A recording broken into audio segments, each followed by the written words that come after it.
That shows up, just kind of sits between the bases. And bought a few shots off, trying to bait units away to one side or the other maybe, and testing the waters with these Hellions. There's plenty of Hellions, and of course if you're going to play Mech, you're going to keep building Hellions, and a lot of that time that means you can actually commit these Hellions in a little bit more freely.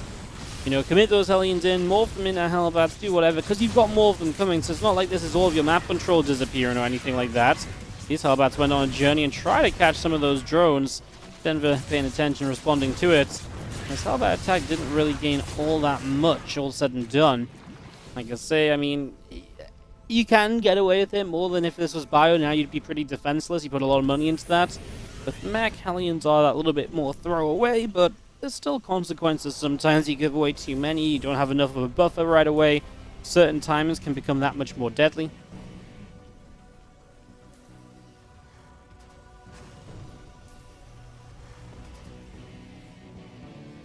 Missiles and Carapace and Roach Speed all coming through as Denver continues to get settled down. 2 more factories building in this main base here as well from GuMiho, so really just ramping up that production. Straight to 5 factories, 3 bases set up.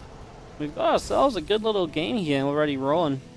And hey, by the way, Squids1272, thank you so much for a 10-month resub on the Prime. Much appreciated as always. Thank you very much. That's the Infestation Pit building from Denver on the 3rd base. That 5th hatchery coming up out the front. The creep spread progressing well. I like the Banshees. Obviously able to clean up some of the creep and push some of the control back. And it also just stops kind of random roach. Like, attacks like this aren't always going to be successful, because if they get found out, the Banshees just kind of jump on top of them and then they don't do much either. So just building on that Banshee count from earlier. Not going crazy with it. Not still really producing them. Just having them kept alive gives you that little bit of defense and gives you that little bit of harassment potential as well still as this game continues through.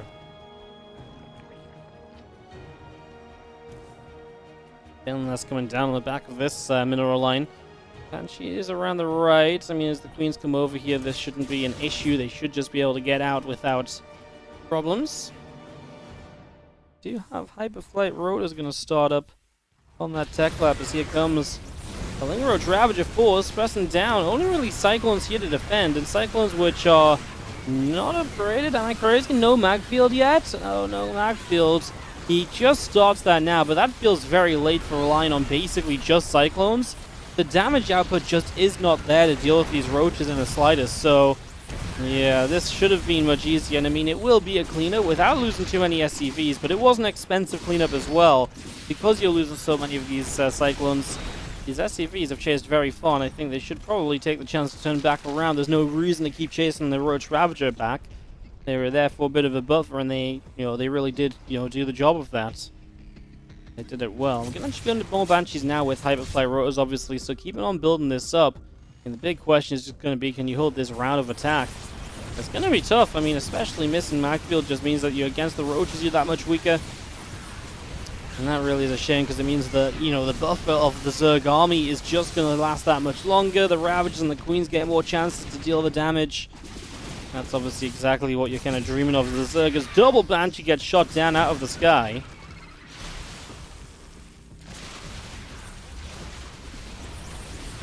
Roach Ravager, Green still pushing through. More barrels dropping, but not quite able to land. Cyclones are still staying locked on. The Banshees are putting in the work. The Roach Ravager still taking hits. And Cyclone doing what it can, locking on once again. More barrels. Cyclones dodge out of it. So many units starting to go down here. 21 SCVs have died. I mean, do you somehow make a hold here? And again, no Magfield is definitely just a mistake. He realized it during the fight. He's like, wait, I don't have Magfield? And he started during that first fight. This is the cleanup a game, but I mean, again, the question's going to be, at what cost? You've lost your 3rd base for a while there. You lost a lot of SCVs. Do you survive? Yeah. Did you trade decently at the end? Well, resource lost is even, so it's not that bad. Obviously, being even on resource loss isn't great for a meching Terran player, especially against a Zerg who's already up on economy, 87 drones to 50 SCVs. But it means you might be able to stay alive at least a little bit here as GuMiho, and maybe you have a chance to make some additional plays and some better trades to drag yourself out of this position and into just a more playable one. As these Lings come in from the other side, though, I mean, edging onto creep is always going to be a little bit dangerous, and and again punished for it here, not really finding the value to justify this attack going so far forward. A couple of Banes rolling into whatever they can find as well, and once more Denver is forced back, only really to go home and rebuild and go again, considering he's still just working on low-tech Roach Ravager. It's not meant to be an army that can necessarily overwhelm every fight. He's also on his way to Corruptors. He's also added in a couple Infestors. Those Fungals can do wonders. You drop a Fungal Growth down on Cyclones. Obviously, they can't kite any longer. The Roach can get on top and actually get some kills.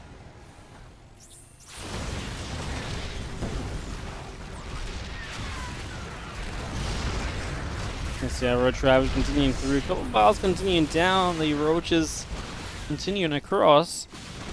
I'm just going to be seeing our Banshees still picking their way through the drones and, I mean, just doing what they can, basically trying to find any possible opening. At this stage, GuMiho is going to be grasping at any chance he can to deal damage because he's just in that kind of a position. Overseer was there, so the Cloak Up did nothing. And unfortunately, that's goodbye to those two Banshees.